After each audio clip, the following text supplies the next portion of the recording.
Okay. I will call the meeting back to order. We're on item 3A under public hearings. Questions from the floor. At this time, any person wishing to speak on any question previously discussed through administrative channels and not on the agenda will be granted 5 minutes to make a presentation to the board. Please state your name for the record. Seeing no one, will go on to item B, presentations on agenda items. Any person wishing to speak on any items on the agenda will be granted 5 minutes to make a presentation. Please state your name for the record. Seeing no one, will go on to item 4, consent agenda. A consent agenda is utilized by the Rolla Board of Education as a means of dealing with routine matters which must be considered by the Board of Education but require a minimum of discussion. All Board of Education members receive and review written information supporting the items listed on the consent agenda well in advance of the meeting. While any Board of Education member is welcome to remove any item from the consent agenda for separate consideration or discussion for any reasons, normally all items on the consent agenda are approved in one motion with a minimum of discussion. So tonight we have items A through F to consider. I will make note that under support staff changes, Mary Beth Pogue is retiring as a PAT educator after 23 years of service to the district, so we wish her well. Is there a motion for I'll make the motion. Agenda? Thank you, Sue. Is there a second? I'll second. Okay, thank you, Carla. So all those in favor of approving the consent agenda, please say aye. Aye. Opposed?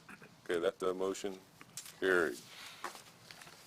We will then go to new business. Item A is the R31-2020 bond issue. So representatives from Gilmore and Bell and Stiefel Nicholas will present a resolution authorizing the issuance of approximately $25 million of general obligation bonds. Turn the microphone over to Lorenzo Boyd, representing Stiefel. Thanks, everyone. I'll try to read. I'll take off my mask a little bit. You look better on TV that way. Thank you, I appreciate it. Good evening, everyone.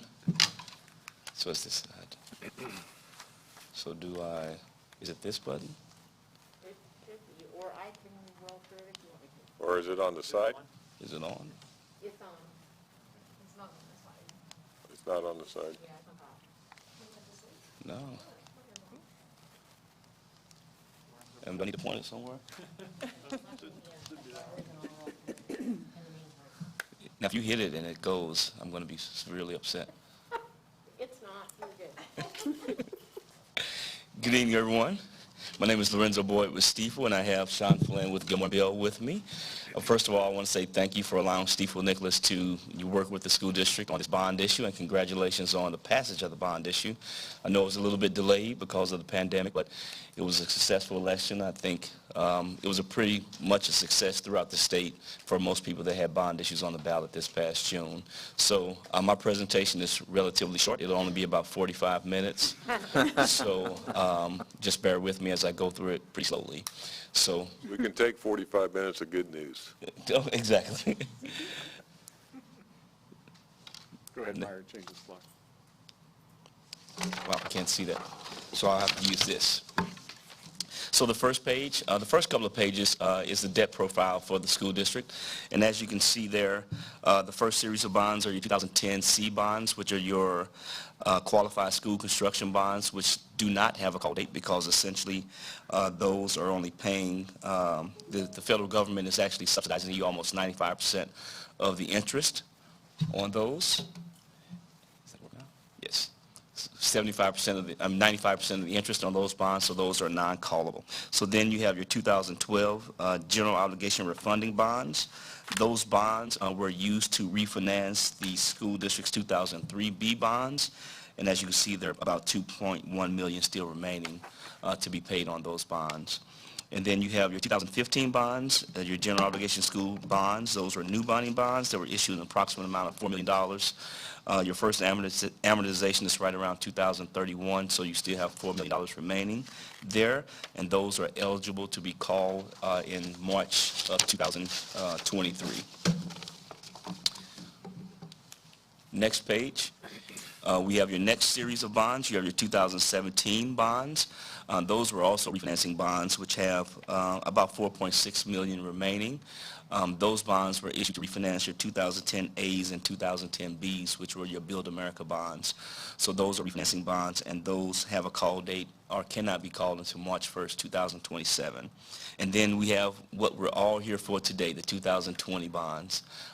Those were sold today in an amount of $25 million. And, of course, they have their first payment starting in 2022, their first principal payment starting in 2022. Those have a call date of March 1st, 2028. Those were rated, went through the direct deposit program, and those were rated AA plus, and then also had a AA minus underlying rating. We went through this process with the superintendent, chief financial officer. The rating process, and the district was affirmed its underlying rating of AA minus.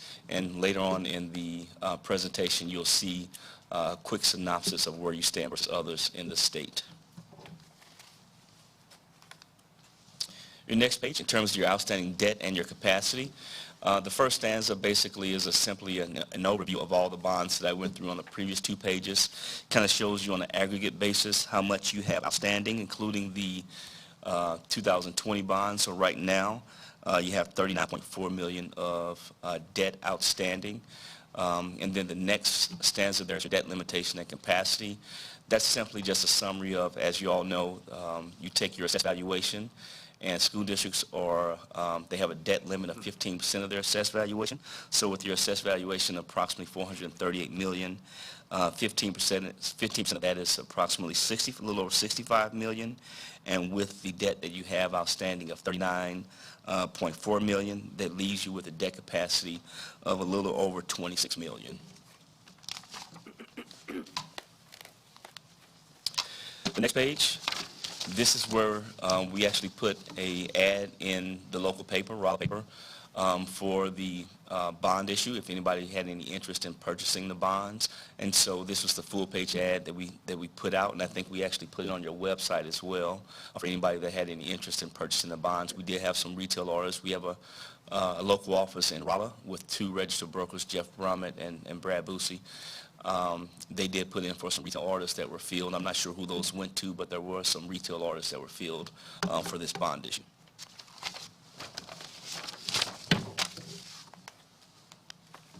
This next slide, this is your all of your debt service on your bonds, and this includes both principal and interest. The other 2 pages that I showed you just included principal. This page shows you on an aggregate basis as well as an individual basis each series of bonds and how much you're paying annually in terms of principal and interest. And the far right column is an aggregate of all those, including your 2020 bonds that were issued today that are closing on September 30th. And so as you can see there, with the total debt service of, you have principal amount of a little over $39 million. Including the interest, you have about $52 million that you're going to be paying over the next 20 years. And as you can see, your debt service it's roughly smooth. It kind of goes up according to the assessed valuation assumptions that we've assumed, but your debt service goes from about $2.4 million to right around $3 million in 2040. This next page, I know you guys, it's pretty hard to see, is your debt service levy. This page here we use to kind of show you, as you can see, the first 2 columns is your tax year and your debt year. As you recall, you set your tax rate in September of the year, and then it's to pay the debt service the following year. So going from left to right, you have your tax year that the actual levy is implemented. Then you have your debt year to pay those bonds, and then you have your assessed valuation.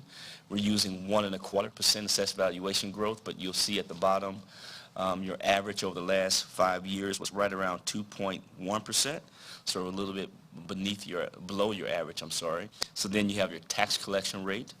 We're using 97.8% in terms of the 5-year average, so that includes current and delinquent taxes, and that's what we use to show what type of revenue you're going to receive. And then you have your state assessed and railroad and utilities. And as you can see at the bottom of that page 2, we're using the 5-year average of roughly almost $30,000. The next column brings you to your total revenue.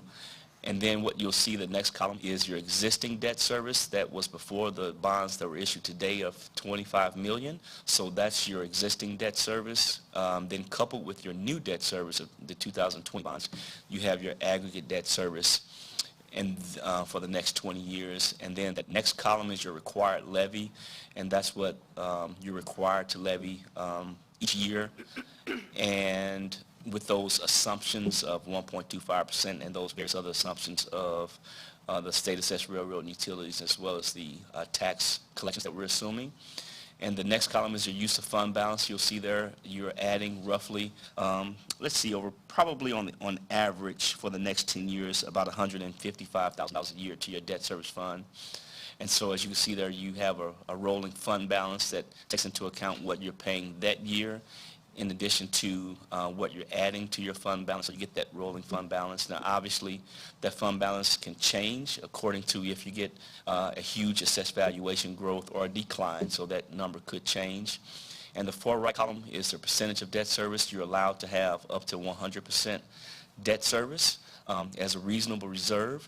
And we kind of try to keep that no less than 50%. And as you can see, you're growing pretty steadily according to the assumptions that we're using in terms of the amount of money that you're putting into your fund balance each year.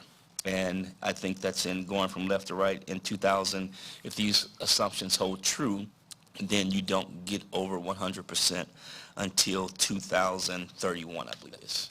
But obviously, all these numbers are subject to change based on market conditions, on assessed valuation growth, and things of that nature. Next page. This pretty much is a summary of today.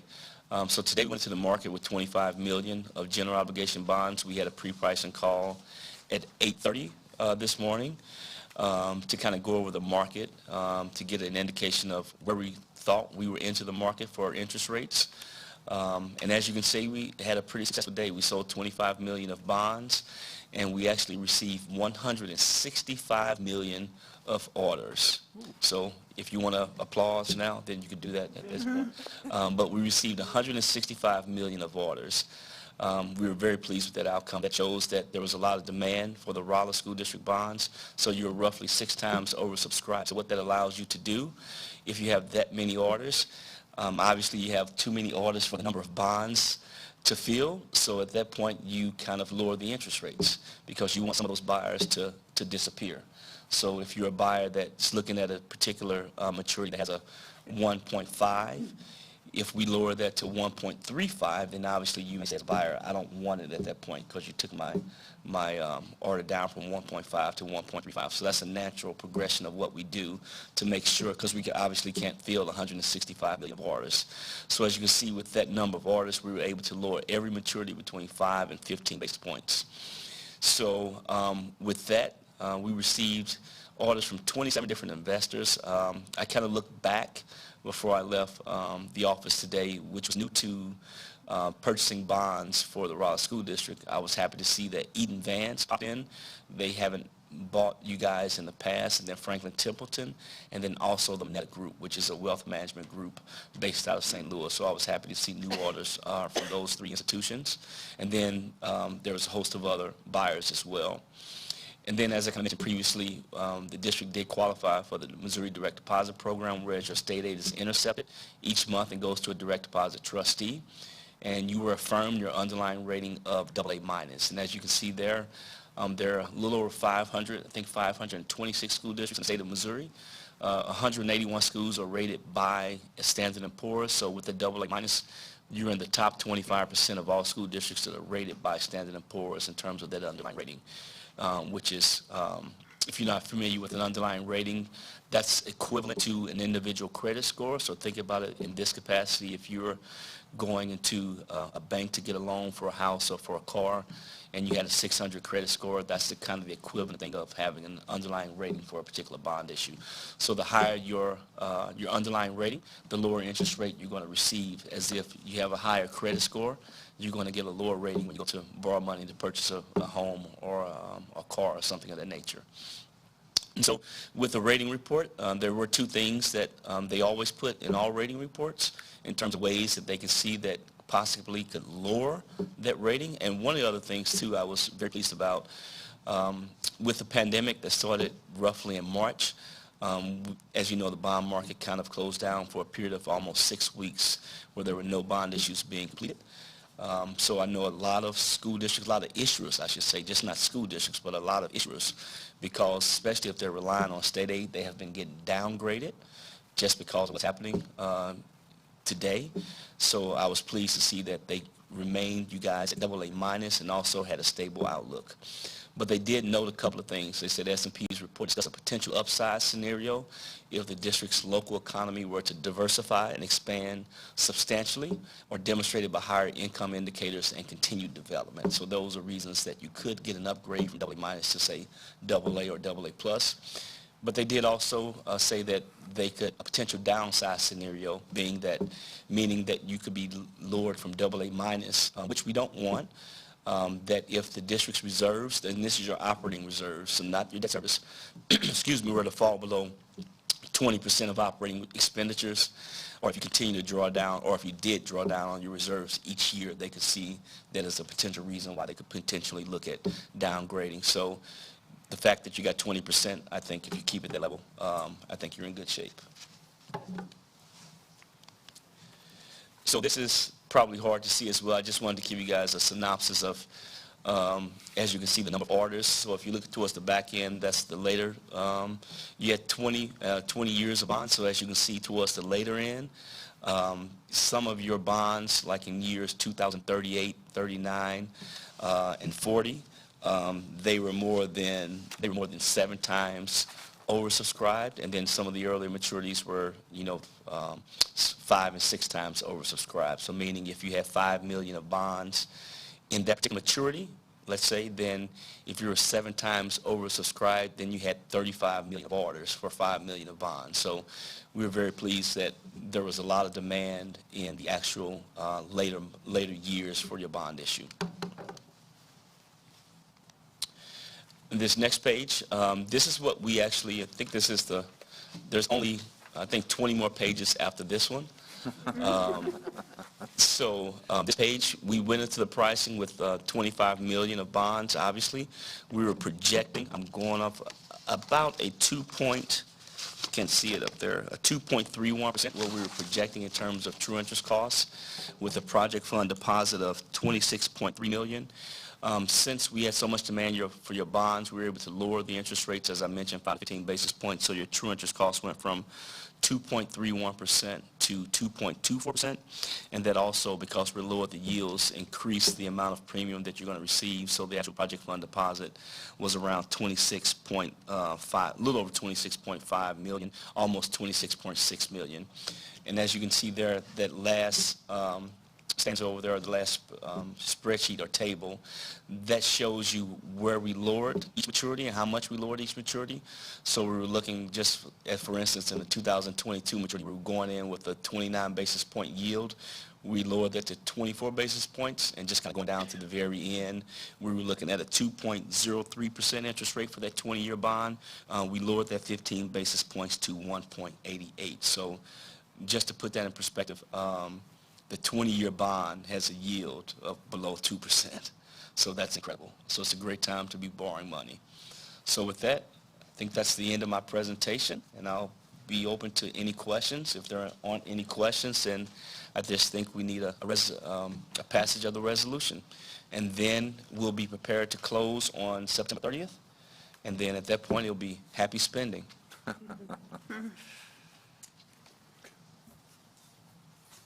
I'll just have you repeat, Lorenzo, the question I had about the capitalized interest and how that was handled through Yes. the sale. So, Okay. So one of the things that we did with this bond issue was capitalize interest for the next year, because the school district is not raising its levy. I know that part of the language was before the pandemic hit that you would raise the levy this past September for the passage bond issue, but one of the things that we did was you're not going to raise the levy until the following year. So you have interest payments next year in March and September. So basically what we did was we included that into those payments into the bond issue, a little over $726,000 for next year. So that money was included into the bond issue. Steve, on September 30th, we're going to wire that $726,000 roughly of funds to the direct deposit trustee. We're going to wire that on September 30th. They will hold those funds on behalf of the school district, and they'll make their payments, those payments on, interest payments on 3/1 and 9/1 respectively. Right.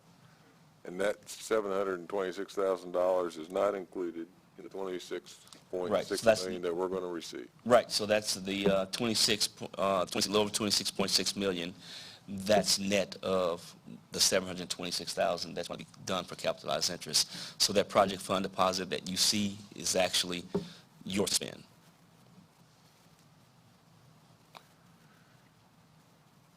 Does anybody have any questions? You've actually answered all the questions I have. Does everybody understand what the process we've gone through today? We've got several new members that have not been through this process before.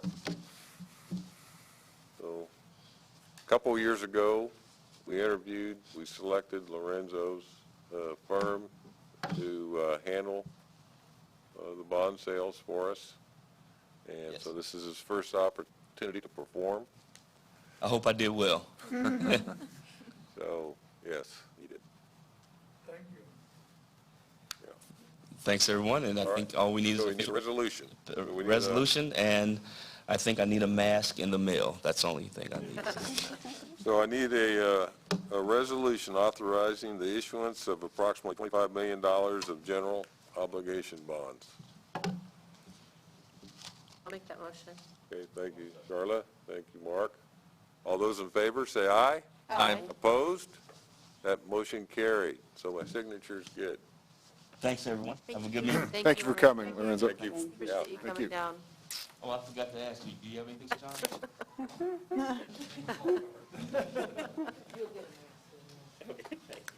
See you guys. Thank you. Okay, we'll go on to item B, which is a board policy update. The board will discuss the adoption of board policy ACA related to the new federal Title IX regulation. So beginning on page 86, you can see that policy. Now, normally, to adopt policy, it goes through the policy committee for revision and then comes to the board.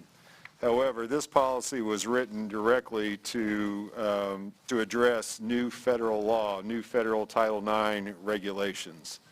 So there wasn't a lot of choice in here. Now, what we're asking tonight is for you to approve the language as it's presented in this policy. There are two places, though, that there are some blanks that we will be filling in. The first, if you look through there, there are certain places where it gives a certain number of days required to take action. And within the policy are some recommendations of how many days we should adopt.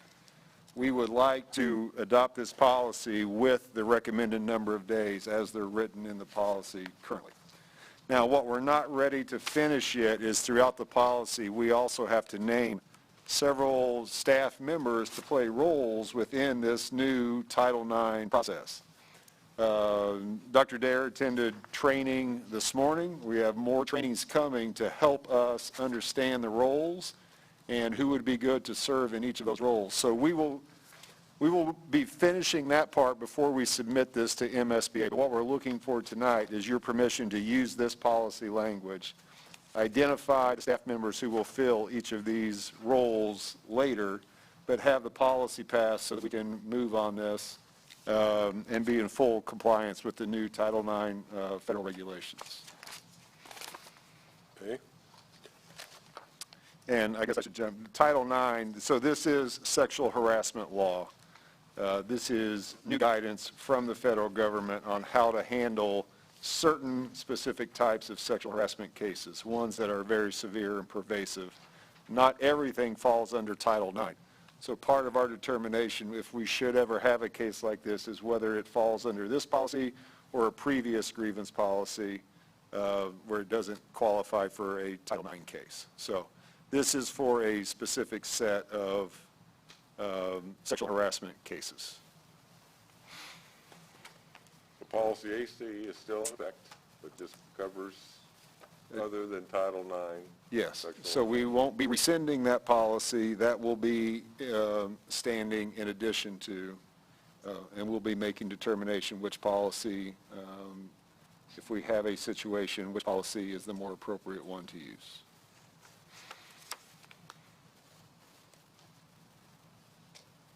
And under both of those, board members are included in having to report instances that they hear about. They don't have to Correct. prove.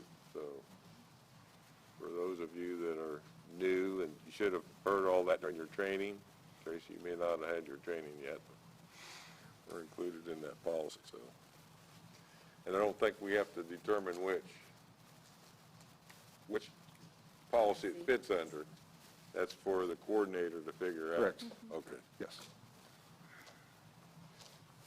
So All right. in other districts, is this person, is it a teacher, and this is an additional responsibility, or is it one of our administrators as an additional? This will be multiple administrators, so there are multiple roles within this policy that have to be played and have to have a separation of duties. So I'm not real, this is going to stretch us to get people who are correctly trained to be able to fill all the positions. For a district smaller than us, I can't imagine what they're going through to fill all of these roles. But like I said, Dr. Dare went through training this morning to get a better idea of whose role best fits. But then also in conjunction with that, should it not fall under Title IX and moves to policy AC, some of the decisions we make in this policy could impact who hears the decision in AC. So we have to make sure all of that works together how we think is best. Are we looking at needing outside counsel to fill some of those? The guidance that is potential, that is listed in here as a potential person. I think outside counsel will certainly be involved because the level of case that we're talking about is going to be a very serious case, and so outside counsel. Dr. Dare, what was the guidance So today? there's some hesitation to name counsel as one of the active people. As Mr. Hansen mentioned, we would most likely be relying on counsel for guidance through a situation such as that. There is potential that there could be a claim of bias or conflict, which is one of the very few things that an appeal can occur under. And so there was caution that we need to be very careful that we're not putting ourselves or anyone else in the position that they may be considered biased or in a conflict. So if they're representing us to guide us through the process, making a decision about the findings or something could potentially put them in an awkward spot. So there was also guidance to keep the board out of this process because there could be other things that occur as a result of these investigations that would come to the board through other policies, and again, wanting to make sure that there's no conflict involved. So there's a lot of layers to it, and some of the roles can duplicate and some can't, and as Mr. Hansen mentioned, they impact other policies. So we're going to need a little time to sit down and talk through exactly how we want that to flow, and make sure, and then every person named has to be trained annually. So we'll work through that. The law went into effect August 14th, so essentially this is already in place. We have to follow this regardless. So, Well, the other thing I read through there is that the respondents have more rights under this. yes. And so that, I think that was the goal of the legislation, is for those that are accused of a sexual harassment to have more rights and more protections in the process. It's a very open process. Everything is shared with both parties. yeah.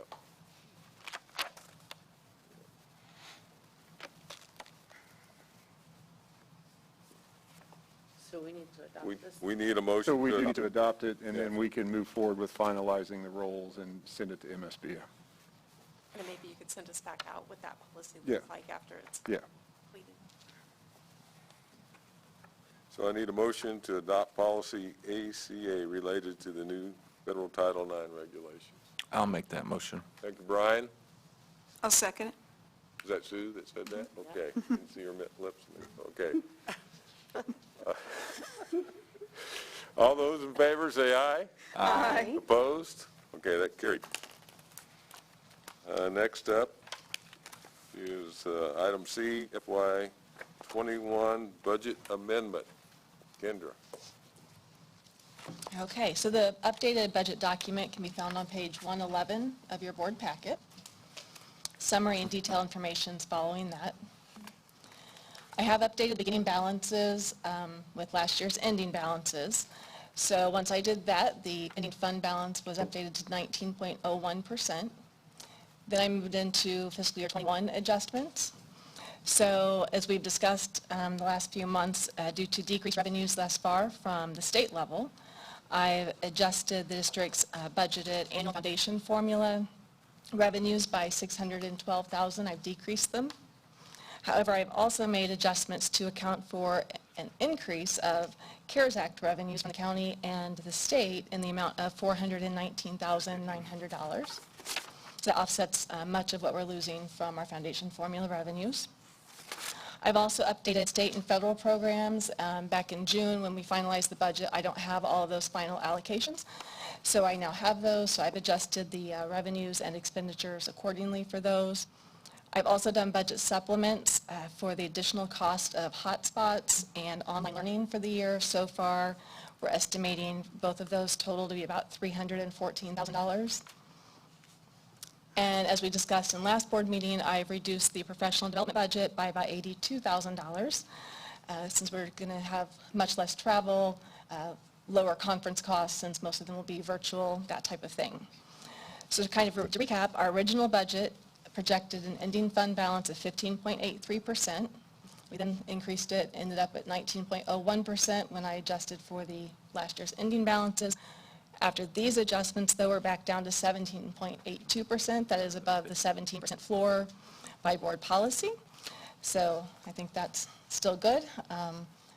Again, hopefully the budget reflects a worst-case scenario for this year, but we're watching things very closely, keeping an eye on with Dr. Dare's large amount of help with all the different grants that might be available to us through CARES Act, and hopefully some other legislation, some other stimulus money will be forthcoming in future months. So, any questions? So the foundation formula revenue update, that is due to what? Right, so our July and August payments were cut significantly. There was a percentage withhold from those payments by about that total amount. Okay. And that was due to lack of funding at the state level of reduced state revenues. They're projecting that each month we're going to see an increase in that foundation formula payment, hopefully by the end of the year, to get us up to full funding. So we'll see. It just depends on how the revenues come in at the state. Okay. Part of those cuts are simply due to cash flow. Cash Right. flow, so that, yeah, I Yes. didn't know that whether or not the government actually done a withhold or they just didn't have the money to pay for it. Yep. Okay, any other questions for Kendra?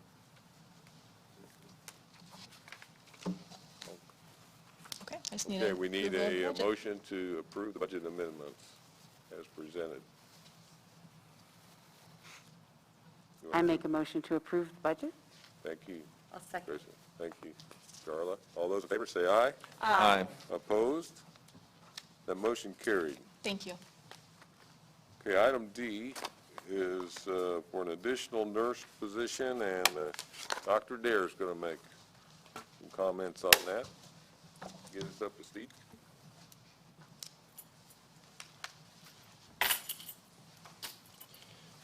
So we are coming to you this evening to request an additional nursing position. So I want to give you a little bit of background and kind of explain where we're coming from, and certainly give you some opportunity to ask questions here. Currently, our nursing staff, we have one nurse at each of the elementaries.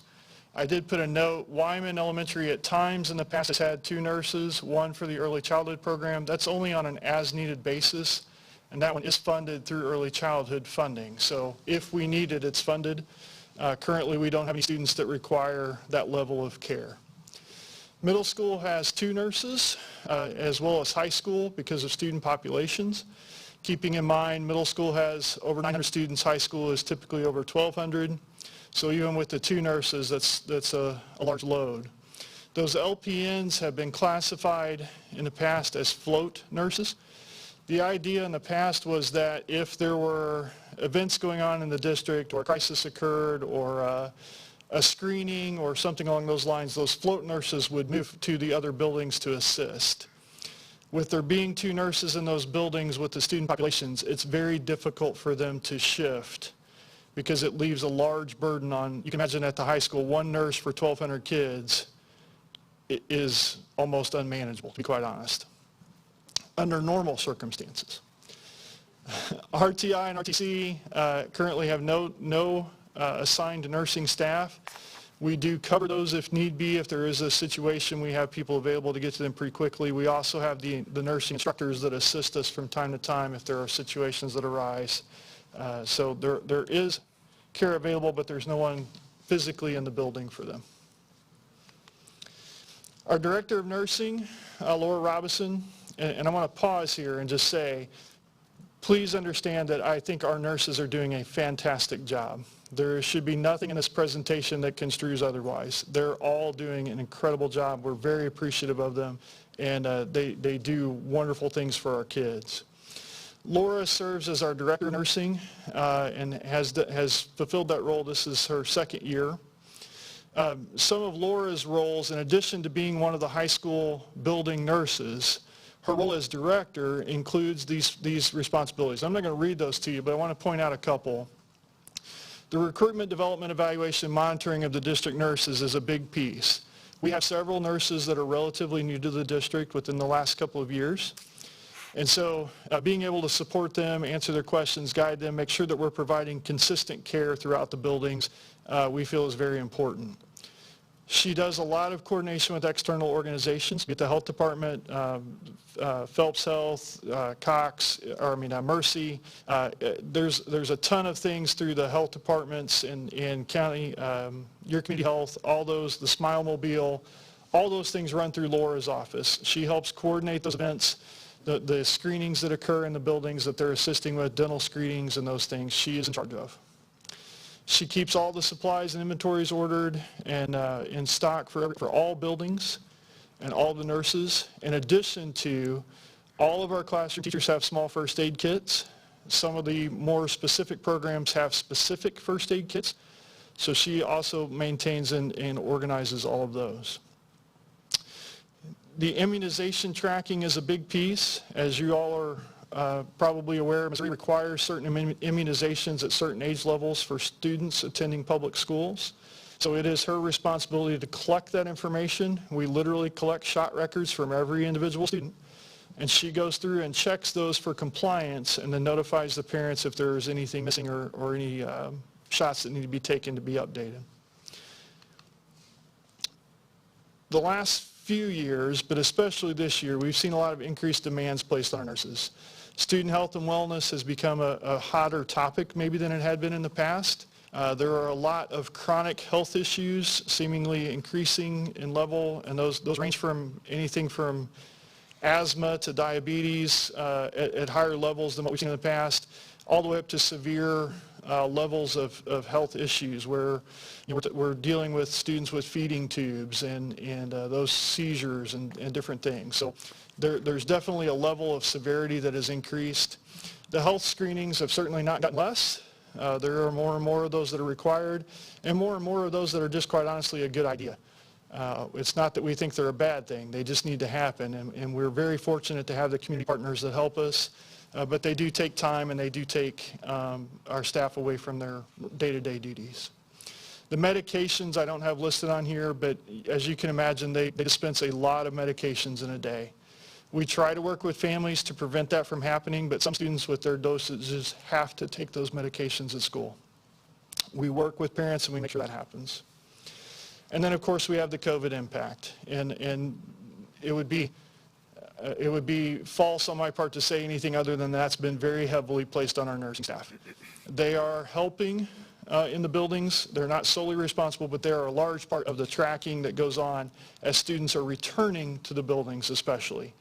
Making sure that they have been released by the health department or their physicians, making sure that they're eligible to be back at school, helping to monitor for symptoms, talking with parents, answering questions. There's a whole layer of those things that go along with that. So what we are proposing would be to add a nurse position to the high school. This would need to be an RN because there's an LPN already there. So we would like for an RN to be our advertised minimum standard. This would allow Laura to be more available to the buildings and the nursing staff. So again, back to that monitoring evaluation piece, allowing her to move to the buildings, work with her nurses side by side, and make sure that we're providing consistent care. She can fill in then if we have a nurse that's quarantined or has to be out for whatever reason. Laura can shift over and fill, and we're not cutting a building short on services to do that. We do have a couple of sub-nurses, but they are very limited on what they're able to provide us. That's not going to change. It's been that way forever. We always try to keep at least a few on, and we try to get as many as we can. But most nurses aren't, there's not a lot of people laying around with nursing degrees that are just not busy. They usually have other jobs. If they're willing to help us, it's a 1 day a week or certain age levels or whatever. So it is helpful, but it is not solving our problem. And then, of course, it would free her up for assistance during events. So if there is a screening or an education process going on in a particular building, or, heaven forbid, a crisis, but it would at least allow her to shift and adjust and help support the staff in those buildings. We would propose relocating her to RTI. RTI certainly has a different look during the day, so it's not going to be so much of medication dispensing and checking for symptoms and those things so much as it is to help monitor safety and give the instructors and the students there a resource, and communicating with parents and our adult students there as far as protocols and what we expect of them. It would at least give them a presence in the building for help with first aid kits and those situations as well. So our thoughts are this would allow Laura as the director to fulfill those director roles. Again, Laura does an amazing job as the high school nurse and is wonderful in that, but that's really what she's able to get accomplished at this point. And we need a little more flexibility to be able to shift her to some of those directorate type management issues. So the structure would be 7.5 hours per day. It's a 188-day contract. 2134 to 2203 is typically what we would start an RN out.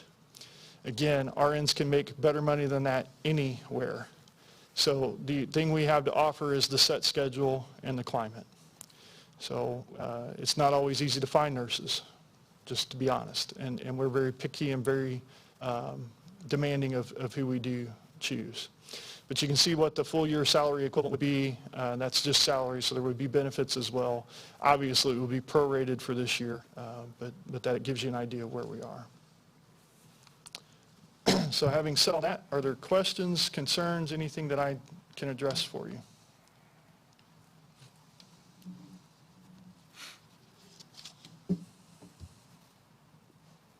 Is there a way to vote on this so it doesn't just become standard, that we can come back to it? Or we just do it for the rest of this year and look at it again at the beginning of the year? The way it's worded now is it would be an additional position that would stay yearly until something was done to reduce this position. But I guess at the will of the board, we could put a limitation on it. You could put a limitation on it, and however you wish to approve it. We could. My only word of caution there is if we advertise this that it's for this school year only, it will significantly lower our pool. Well, it sounds like this has been a little bit of a need before this happened anyway. It's been a little bit of a struggle pre-COVID. There's certainly been times that it's been a difficult thing for us to manage. So it's not new. It's certainly not a new thing. This has been there before. It's just heightened at this moment. That's exactly right, Dr. Creedy.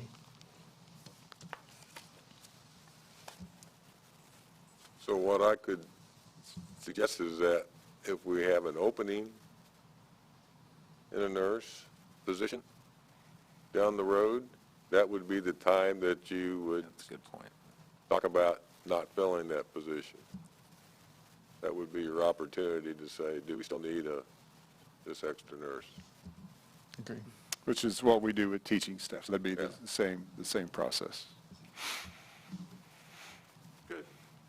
Now, our nurses are paid, like you had up there, they're paid hourly, right? They are paid hourly, yes. They're not paid for days that we're on vacations or Christmas break or things like that? Right, they have leave and those things just as our other employees do, same benefits, same leave structures, but no, they're not paid for time they're not working. And they're not working very many days when school's not in session. Correct, there's some training days built in and a few prep days, prior to school starting and after school ends to finish up on paperwork and charting and inventories and those things, but primarily it's student contact days. It'll be a great day for someone who's got kids and Yes, needs. that's the benefit we offer is the schedule, yes.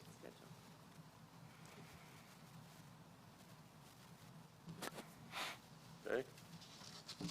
No other questions? Is there a motion to approve a additional nurse position? I'll make that motion. Okay, thank you, Carla. Thank you. Mark? All those in favor say aye. Aye. Opposed? The motion carried.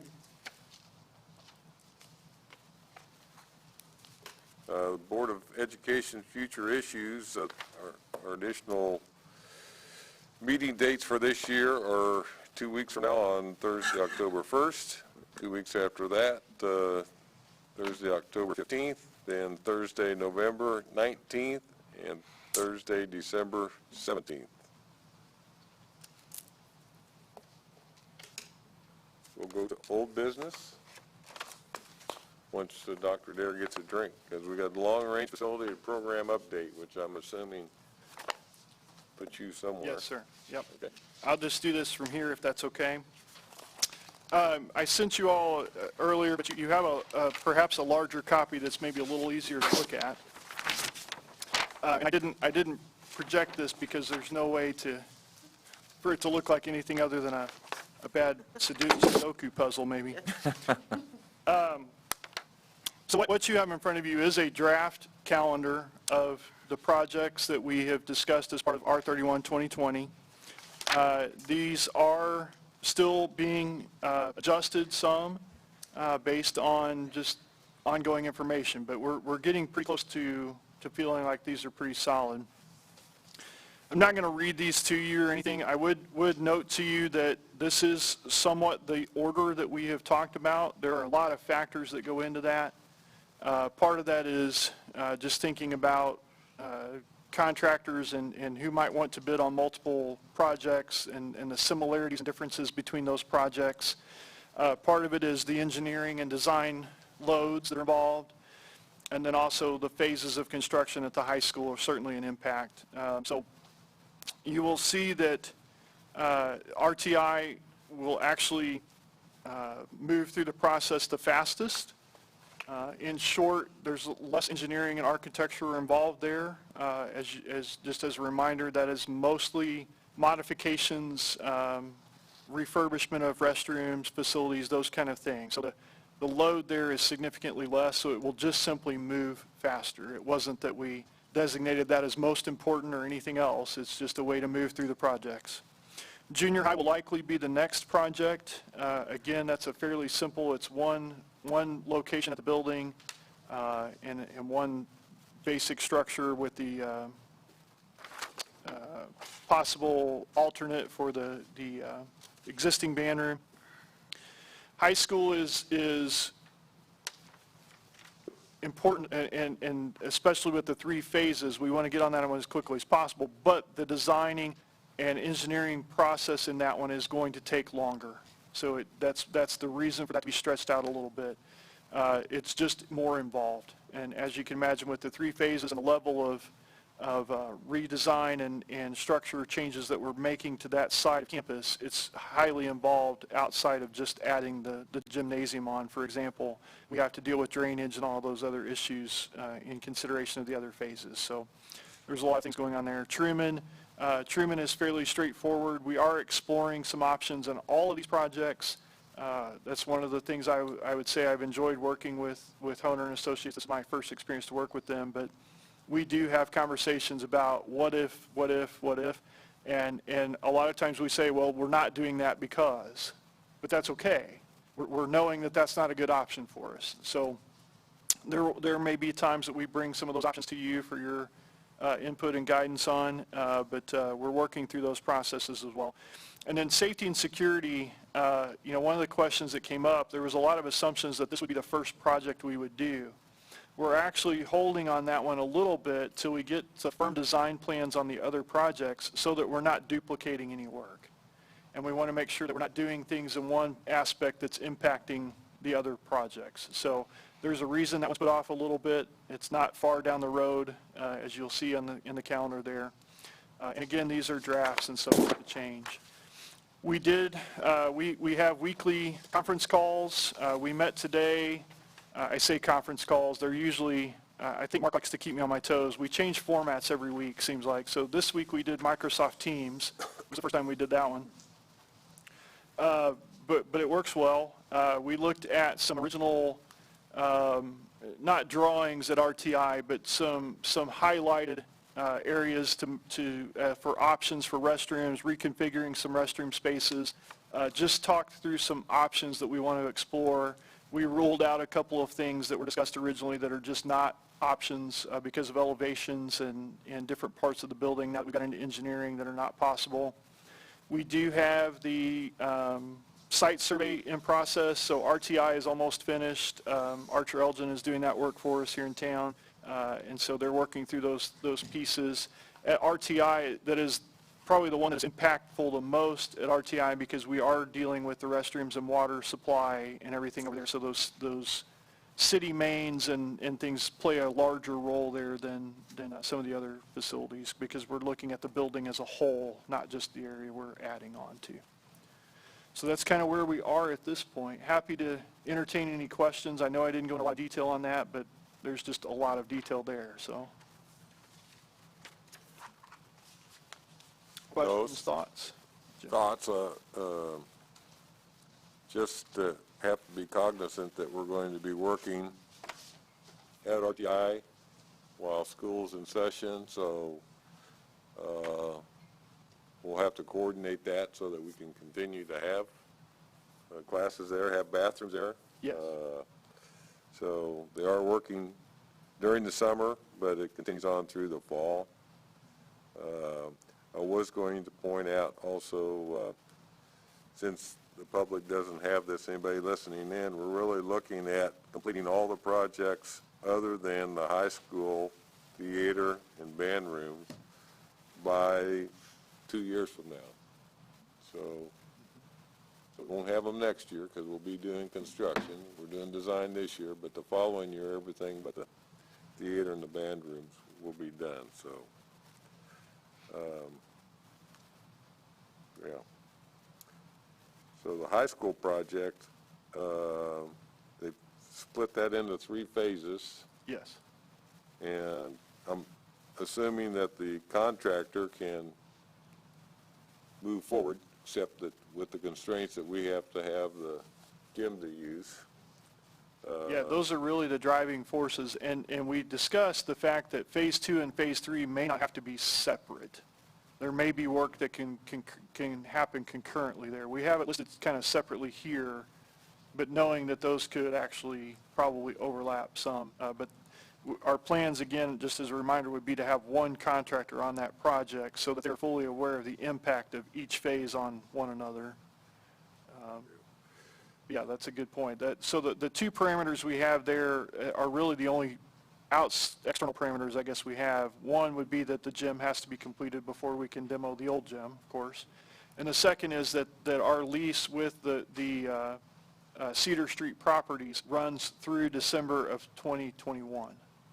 So that property cannot be demoed until they are all vacated from that property. And we did give them that time, wanting to be good neighbors and respectful of their businesses. I don't know that they will all stay that long, but they do have that long to decide to stay. So. Okay. And I don't know what work is going to take place in the existing band and choir rooms. So right now, our thoughts are that work will occur as part of the renovation with the gym, as part of the theater work. Okay, so my question then would come is, where's the band and choir? I don't expect an answer, but they need to have a space while that is happening if it's not happening during the summer. That is on the list, Okay. yes. And then we don't have to wait for all 3 phases to be done to get occupancy of the gym, right? Once the gym is done. Right, the gym will move into and use while the other construction is going on, that's correct, yeah. And that's the one thing, there is the chance that the new band rooms could be done before they would have to move out. That's a piece we're kind of chasing, that there's a chance that second phase could be done as the commons, band, and choir rooms could be completed enough for them to occupy before we move into that backstage area for the theater conversion. Yeah. Okay, Very exciting. it is exciting. A smiling day. No, that's great. Thank you for the update. It says action, but we don't have any action. No, there's not, I'm sorry. Item B is the Return to Learn plan. Mr. Hounson will present a revision to the Return to Learn plan and the possibility of a hybrid schedule.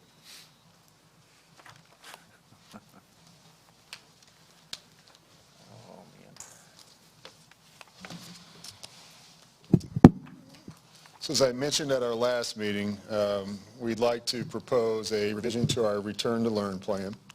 Just as a reminder, this is where we are currently.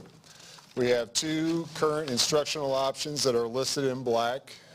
Seated learning with a virtual option, which is where we are now, with the contingency that should we need to move to full virtual instruction. So what we're proposing tonight is a revision of the Return to Learn plan to add a 3rd contingency that would be a step in between seated learning and full virtual instruction, and that is a hybrid A-B schedule, which would impact students in grades 7 through 12. Now, the idea behind this is with this step, hopefully it would keep us from either A, staying in seated classes longer than we should, or B, switching to virtual classes maybe more quickly than we should. There's that little middle ground where it's hard to decide what's the best thing to do. And this hybrid A-B schedule will allow us to make that transition without going to full virtual and losing contact with our students on a weekly basis. So our mindset here as we do this, as I said last week, is that the hybrid A-B schedule would be in lieu of moving to full virtual, not in lieu of offering seated classes. We're going to offer seated classes for as long as we can, hopefully all year. That's the goal. But should we need to change, our first change instead of going full virtual would be to this hybrid A-B schedule at the junior high and high school. Now, we have talked with several other school districts that are using this at their secondary level. And in fact, tomorrow we have a virtual meeting with all Ozark Conference schools. This is one of the topics, is the hybrid schedule. There are some Ozark Conference schools that have already adopted this and are using it, some that haven't, but some discussion about best practices will be part of our meeting tomorrow. Now, what is a hybrid A-B schedule, just to make sure we're all on the same page? So it's a split attendance model, which roughly half of all students would attend on a daily basis. So if we split the students in Group A and Group B, and we would do that by alphabet, Group A would have 2 days seated and 2 days virtual. Group B would also have 2 days seated and 2 days virtual. And then Group A and B would all have 1 full day of virtual learning during the week. There are several different schedules that we've looked at, and the staff at the high school and junior high have had departmental meetings, and we've talked through the instructional implications that come with different schedule. The model that we would like to propose to be part of this hybrid would be an A-B virtual on Friday. So an every other day attendance for the groups, and then for full virtual learning for everyone on that Friday. Again, I want to stress one more time, I want to be very clear, we are not proposing that we are moving to this now. This is simply a contingency plan should we need it, and would be an intermediate step before we move to a full virtual model. What we would hope is if we did have to do this, it doesn't mean that we're headed toward full virtual. What it might mean is conditions would improve and we could move either direction from this hybrid schedule, either back to seated or to full virtual should we need to. Now, this comes with several benefits that I'm going to talk about on the next slide. Also some challenges. Anything that we do right now is challenging. I think we all know that. And this schedule, while it helps in some situations, it also presents new and unique challenges for us. So I want to be sure that we're clear on everything that we're getting out of this. So why a hybrid AB schedule? Well, again, we are looking at this at the junior high and high school. And why the junior high and high school? Because those are the two buildings that we're not able to cohort smaller groups together to limit the spread of the virus and reduce the impact of quarantining when we do have a positive case. So by reducing the population in the building, it helps improve distancing in the challenging areas of cafeteria, classrooms, and hallways. Now, I can't stand here and promise that it will give us full social distancing in all of those settings. We still may have classrooms and areas where our current rules, well, I know we will have these. We will have areas in classrooms, hallways, cafeterias where our current rules would still be in effect as far as face coverings and how we handle all that. But the number of students in the building at any one time and the number of students that would have close contact with a positive case would be greatly reduced, okay? And just to clarify here, we've got some questions about, you might see that we have several students out due to either active cases or being quarantined. And I'll tell you right now, when we walk down here tonight, we currently have across the district 5 active student cases. But those 5 active student cases result in right around 150 students being out due to being quarantined. Now that number changes every day, and we had a couple cases that had a large number of quarantines that when those are over, those numbers will go down. But there's a chance that we'll have another positive case that put them right back up. But now there's a difference. I don't want to give the impression that we have 150 positive cases within the school district. That's not the case. Again, we have 5 positive student cases spread throughout K-12 that are still being active. But the quarantine and the close contact, our staff works very hard to get those correct and identifying those students who could be at risk of having close contact with a positive case. And we are working with the health department and following the 14-day quarantine rules. That is a challenge when that number of students is receiving instruction at home through Google Classroom and teachers are also managing classrooms full of seated classes. That is difficult. And our teachers, it's stressful and it's taking on a lot. But I don't think there's a position in the school district that isn't taking on more this year than what they have in the past. So we are getting better. We're learning, and we're hopefully meeting the needs of those students during the time that they are out. But again, the hybrid AB schedule would look to limit the spread of the virus, but then also, if we do have a positive case, reduce the number of students who have to be home full-time in quarantine. It does allow us to maintain weekly contact with students as opposed to going full virtual.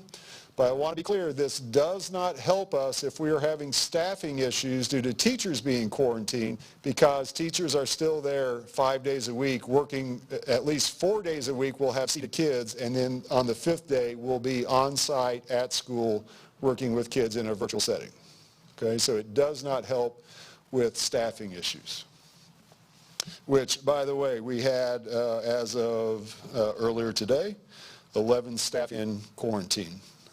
So we are getting all of those positions covered. We have subs in every place that we need one, but did have 11. So just a reminder about our student enrollment. So if you look at the seated numbers there at the junior high and high school, you can see what's there on a daily basis. So think of cutting those numbers roughly in half. Again, if we do this by alphabet, it won't be exactly half. We'll have a little variance from the A group and the B group, but we'll be at between 250 and 275 students at a time in the junior high, and between 500 and 550, somewhere around there, in attendance at the high school at any one time. So being able to spread those kids out through the buildings that size will greatly help keep distancing and hopefully help us with again, those issues of spread and quarantining. Now, when do we move to this? And this has been another challenge here. So we have worked through several different models with multiple data points. One of the standard models is to look at community spread, and I talked with you about this at the last meeting. So the number of cases over 14 days in Phelps County, creating a number that puts us in situations where we need to think about changing. It also is looking at if your county is having outbreaks in isolated areas, such as maybe a nursing home or the university, where it's more contained. And also the impact that COVID is having in our buildings with both positive cases and the number of students that are quarantined and staff that we may need to make a decision. Now, we were on a conference call on Monday. I lost you there, Myra. A conference call on Monday with representatives from the university, the hospital, the city, talking about this within the Rolla community. And we were talking with the university folks too, and the idea of a metric for them to make a decision. They were asking us about our metrics. We were asking them about their metrics. What's the number? And I found it interesting that the lead doctor at S&T said everyone wants a number. Everyone wants an easy number that says we're doing this. He said, I can tell you we're tracking 21 different data points to help give us direction. And to try and balance 21 data points, or for us, I don't know that we're up to 21, but I think we're easily at 5 to 10 different data points that are all indicators of what we should do. So I don't have a finished, just hard number to give you. We are still working with the health department. Dr. Dare works very close with the health department on a daily basis to get information about what they're seeing in the community, what we're seeing. And so we're getting there, but trying to weight different numbers and what does this mean? The rate of positivity has stayed very stable in Phelps County over the last month or so. It's stayed at about a constant number, at least for the last 2 weeks. I'm not going to say month. I don't know that. During our meeting, we discussed the last 2 weeks where the positive rate of the rate of positives on tests has stayed stable. So that helps some. But we would certainly come to you with the proposal to change. So whether we need to get together in an emergency board meeting or if it happens on a regular schedule to set a time that we would move to hybrid, we would come to you for direction on how to do that. So we are continuing to watch that. I can tell you we are not there now. As I stand here right now, we are not proposing that we change anything that we're doing as far as scheduling, but we would like to add this as an option. Now, what's happened over the past 2 weeks since I talked with you about doing this, we've had staff departmental meetings at the junior high and high school to get input about the plan and to also talk about what it will look like. RTI and RTC has written a plan for what hybrid learning would look like for them, and it's more difficult, not more difficult. Everything is difficult. It's difficult for them as well because they have Rolla High School students that would be attending on a part-time basis and sending school students whose home districts are still attending on a 5-day-a-week basis. So Dr. Herman has worked out a plan where we would still serve Rolla students on the AB schedule. Sending school students would come on a daily basis Monday through Thursday. And on Fridays, we would allow the Rolla students to get, if they need lab time within the workspaces at RTI, to schedule time with their professors to come in and get additional lab work time. But Dr. Herman has a full plan written out that we've looked at and continue to revise. The challenges that we have within the district. So this is an entirely new instructional approach that we're taking with teachers directing students sitting in their classroom, but also providing lessons and instruction for those kids that are home that day on virtual instruction. It's not just you learn during the 2 days that you're there and then take the 3 days off. We are still pushing learning forward on the non-seated attendance days through Google Classroom. That's hard. That's a challenge. That's a different way of thinking and a different skill set. So we are working on that. Our professional development day next week, which, by the way, we have an early release day on Friday, next Friday, for 1 o'clock release day. That's what we'll be working on, is working within Google Classroom for either students who are quarantined or just pushing out lessons in general should we have to move to a different schedule. Our technology capabilities, we're talking about sending every kid home with a device because they will all be at home learning sometime during the week. So making sure every student has a device and making sure that for those that don't have internet access, how are we getting them the technology to be able to do their work or work around the technology limitations. All of that's difficult. Daily management tasks, we're talking about we're talking about restructuring what's in the scheduling within Infinite Campus to capture attendance for students who are attending 2 days a week, home 2 days a week, and fully virtual on Friday. That's not easy, but all of that has to be accurate for us to do state reporting to get our attendance numbers correct for the state. Communication with parents and students is always a challenge. This will require even more communication. And then we're also looking at some special ed considerations. We have some special education classes which are already very small group classes, self-contained classes where they're able to distance. We may look at some exemptions within this to allow for daily attendance for some of those groups. Again, working through those finer details.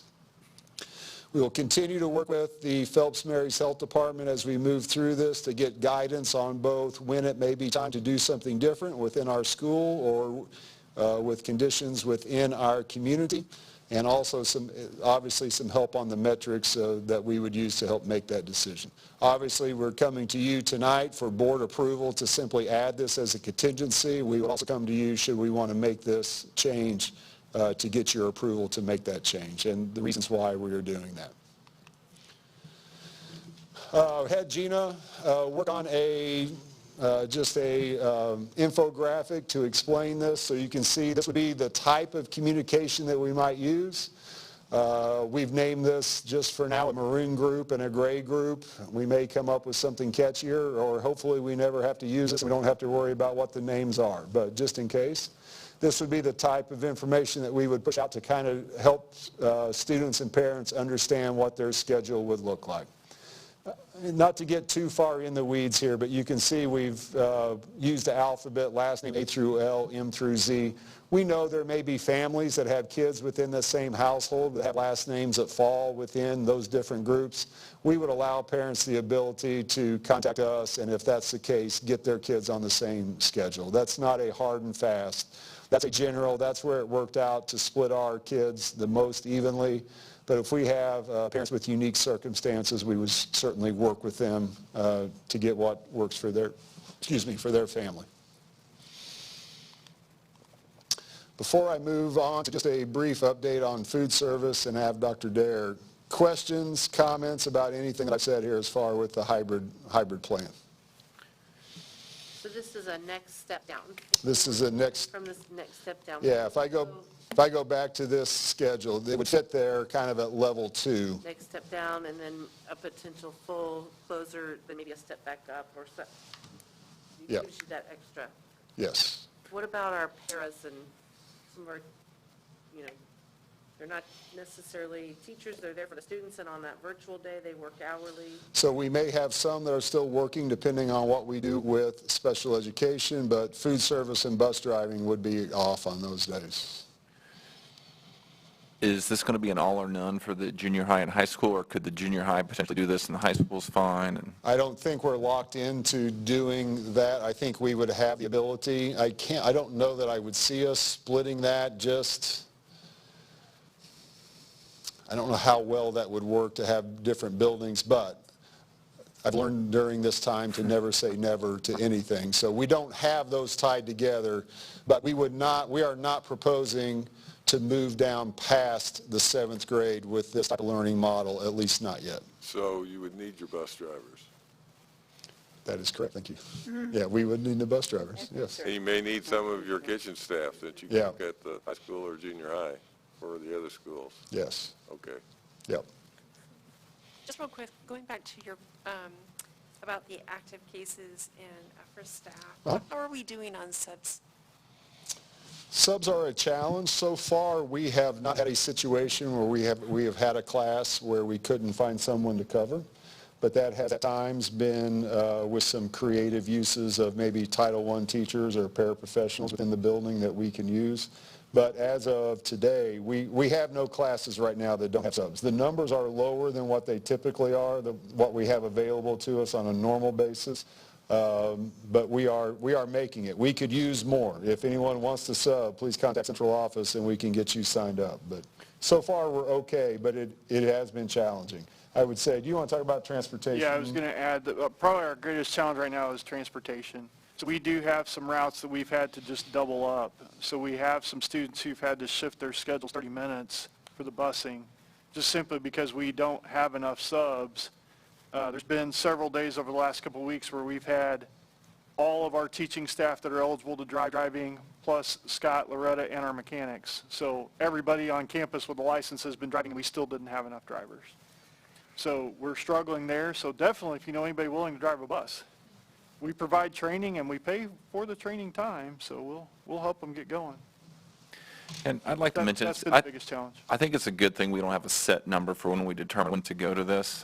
We ran into a very similar problem at the hospitals, like when do we do different tiers of care, when do we open, when do we close?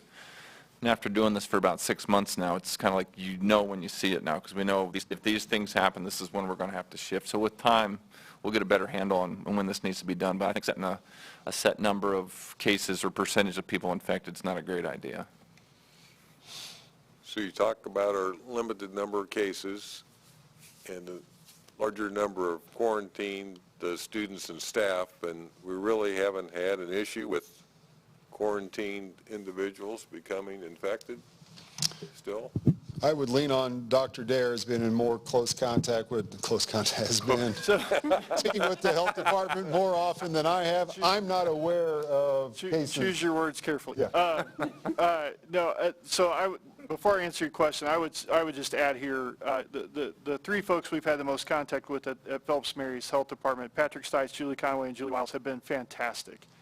I was teasing Patrick the other night. I think I'm going to have to invite him to Christmas dinner because I'm talking to him way more than my family. The thing I would point out to help answer your question, Mr. Packard, the health department is staffed almost 24/7 during this time. So a lot of the calls that we get are in the evening. They're at 7:30, 8 o'clock. They're on Saturday morning, Sunday afternoon. It's not a Monday. Yeah, they're never at an appropriate time. They're never at a convenient time. They're always at the time when we find out. So they have been great to work with. I will tell you that that question has come up a couple of times. Through the course of going all the way back to the first part of August, we've had 3 staff who were originally quarantined who then tested positive. None of those were related to school positives. They were external positives that they were quarantined for and then tested positive for. To my knowledge, at this point, we've had 5 students over the course of time. And several of those, at least 2 of those were within the same family group. So a sibling is quarantined and then later tests positive, those kind of things. So I feel like at this point, most of that is due to outside contacts, but that's the only data we know. Not everyone that's quarantined goes to get tested either. So there are some who would not choose to do that. So I don't know that we have a firm number with that. We're not aware of a widespread event starting from a case in school going through the close contact. So this is good. That is good. Yeah, that's the purpose of the quarantine, is to stop it there. So we're and not stopping let it go something through the maybe that's building. not there, but that's okay. That's okay, yes. Because those are the guidelines, and we're following the CDC guidelines, and Correct. so is self-scaling. Yep. So I'm going to go on and continue. Take me back if you want, but I'm going to talk about changes, and I'll let Dr. Dare talk about changes in food service. And at the end of this, I will need a motion to allow us to revise our return to learn plan, but we'll hold that off till the end here. But Dr. Dare, do you want to talk about the food service portion? Yeah, just to bring you up to speed, so we did submit our applications. As you can imagine, with every school district in the country being eligible in some form or fashion, it somewhat overloaded the system in a lot of ways. So I'll talk to you a little bit about some of the successes we're having and some of the challenges we're having in this process. But we have submitted our applications. DESE did change their guidance with the USDA that once we submitted the applications, we could start operations. So approval may not happen for a month or two. But basically, we know we fit the criteria, so they allowed us to go ahead and start operations. So they did make one change. I had told you last month we would be able to go back. That is not the case. That became problematic for multiple reasons. And so we had to start current and move forward. So everything from the start of school through the week prior to September 14th was on the original National School Lunch Program, and all those fees and processes apply. Everything from September 14th, currently through December 18th for us, that's our last day of the semester, will be free breakfast and free lunch for all students. That's all of our seated students in the buildings, all of our virtual students, and any child in the school district ages 1 to 18.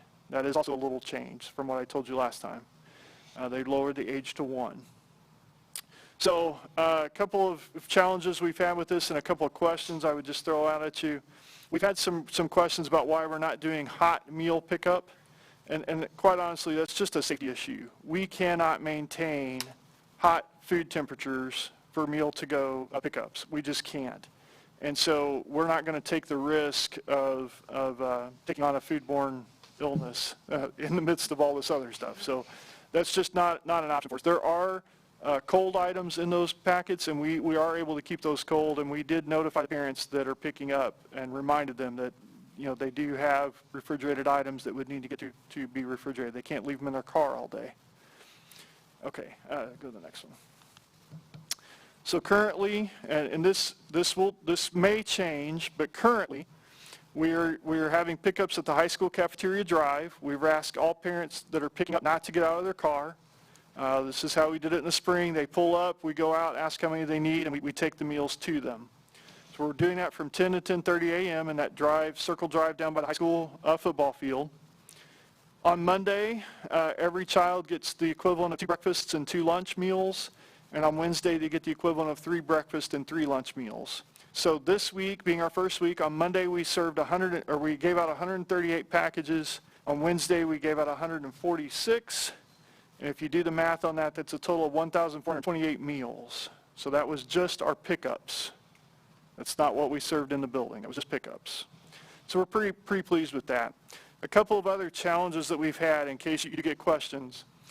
Again, with every school in the country moving to this and going to the virtual student pickup, some of the districts that are fully closed instantly started serving 10, 15, 20,000 students that they had not been serving before. So some of our food orders and supply orders we didn't get. Quite honestly, we were slated to get things that just didn't come. So the menus changed on the fly. And even so much to the point of Wednesday, we were promised food that was supposed to be here on the truck Wednesday morning for lunch on Wednesday that did not come. And so we know there was some frustration this week with serving things that were not on the menu. And quite honestly, it was just a matter of necessity. The other piece to that is this whole program is being run under what they call Seamless Summer. The Seamless Summer program has different nutritional guidelines. Still nutritional menus, still guided by the federal government, but it's a component-based system rather than a nutritional analysis system. I'm not going to get into all the details of that, but it does shift our options a little bit. And so the junior high and high school students, at least for the short term, will not see as many options at lunch as they once did. We're hoping to overcome that, but we're going to have to let the supply chain kind of catch up again here. So we were able to work through surplus property, and again, thankful for some of our community vendors for helping us with some donations and stuff. We've got bags from S&T. We were able to get boxes from surplus. The PCB Bank helped with a donation to help toward those expenses. Just getting styrofoam containers and paper containers and plastic containers to package the meals to go has been a challenge. again, because every school district in the country ordered on the same day. So we have some challenges to overcome. I'm very grateful for Beth and her team. Jody at the high school and her team have taken on all of the food pickup, packaging, and delivery, and have done a fabulous job. So the 10 to 10:30, I know may not be convenient for everyone, but it works for our staff because they serve breakfast, then they're able to serve the pickup meals and go right into lunch. So we're doing all of this with no additional labor cost, which I think is fantastic on their part that they offered. They came up with this system, and we're very appreciative of their efforts. Questions on food service?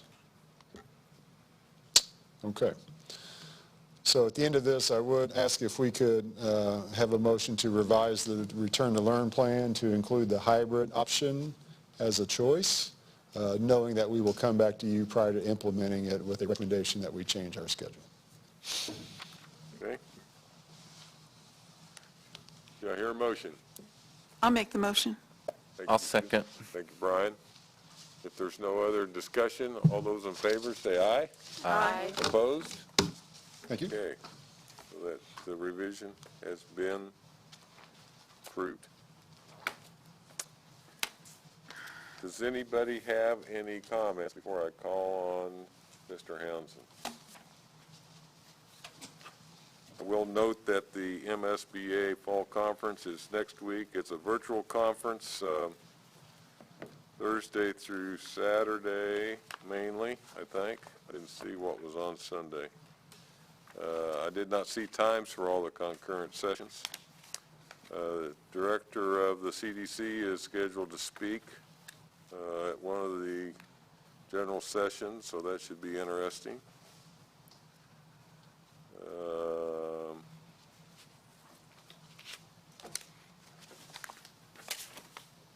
We have a core membership drive underway, I read in the Phelps County Focus.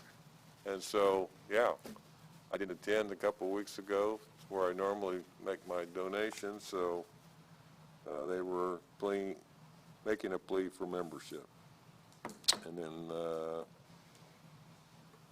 Mr. Hounston, you have a report there from Yeah, our our student Student rep, Pearl Dugard, couldn't be here tonight, so she did submit a written report that I'd be happy to read to you from the student's perspective. So it says, as usual, I hope to share with you insights into student life and recent events. However, as you have already noticed, as I'm not delivering this statement, I've recently decided to forego in-person attendance in favor of distanced communication in light of my difficulty in attendance, health concerns, and my recent sickness over the past week.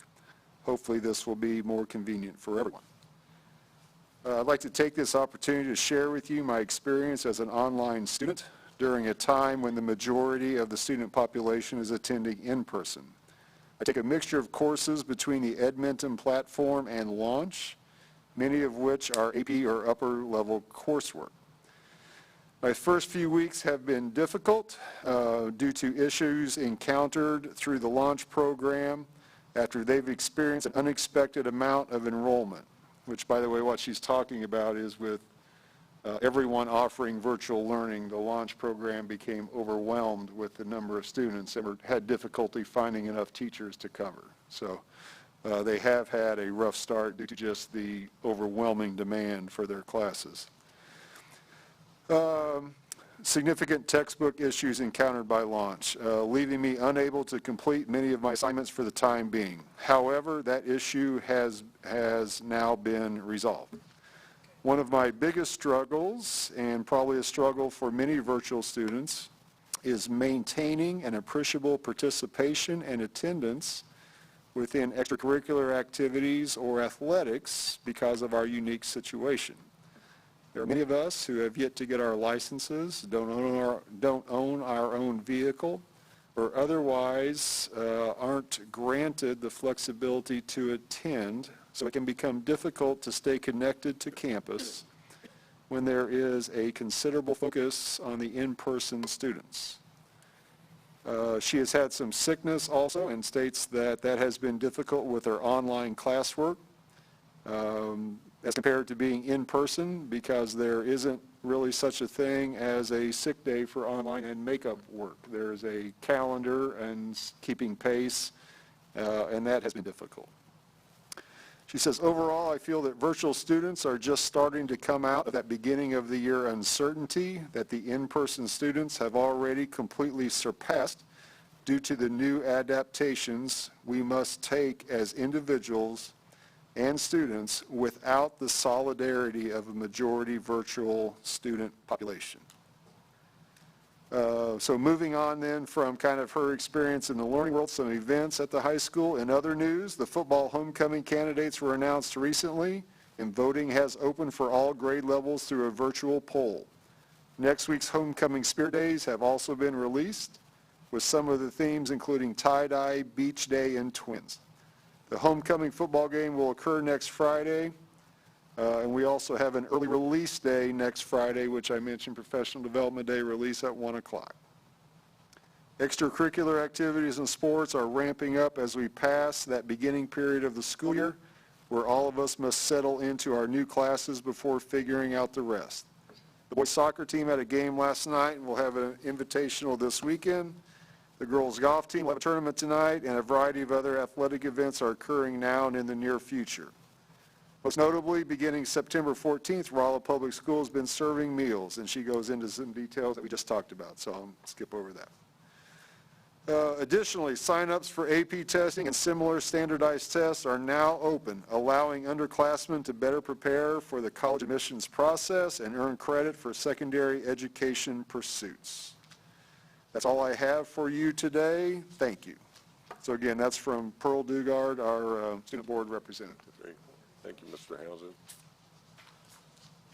I did note in the newspaper also the high school drama play. It's going to be held October 9th and 10th. It's going to be a drive-in event with details to come. So, entitled 10 Ways to Survive Life in Quarantine. They'll be in quarantine, we'll be able to. Yeah. Based on personal experience. They'll have to watch it online, yeah. And also, today is Constitution Day for your history lesson. Constitution was ratified 233 years ago. Anybody else have anything? I'll just mention that the community lost a leader this week in Ted Day, business leader. He was an innovator, a philanthropist. He'll be sorely missed. And I know he was a big backer of education, so we'll be thinking of his family this week.